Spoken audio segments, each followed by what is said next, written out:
I think, Alex, first of all, what has surprised a lot of people out there is NBC is going to break even on the Olympics. What makes this particular Olympics different from any of the others?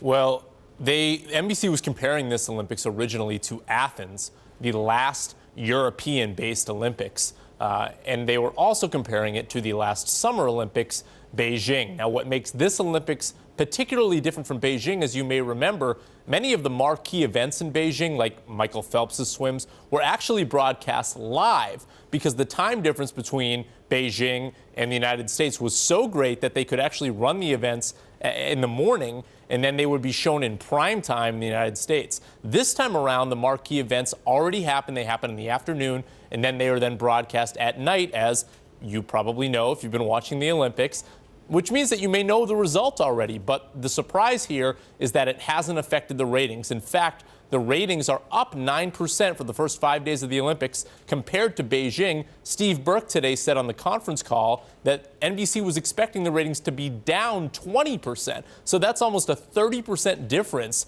in actual compared to estimates. And that means more money for NBC, a division of Comcast, because they can charge more for advertising for the Olympics moving forward. Now, Alex, what's so surprising about this is there have been so many complaints, it seems more than ever before, about the tape delay at the Olympics. We spoke to Guy Adams, that British journalist who was kicked off of Twitter. He was complaining a lot about this tape delay policy. I wanted you to take a listen to what he had to tell us yesterday.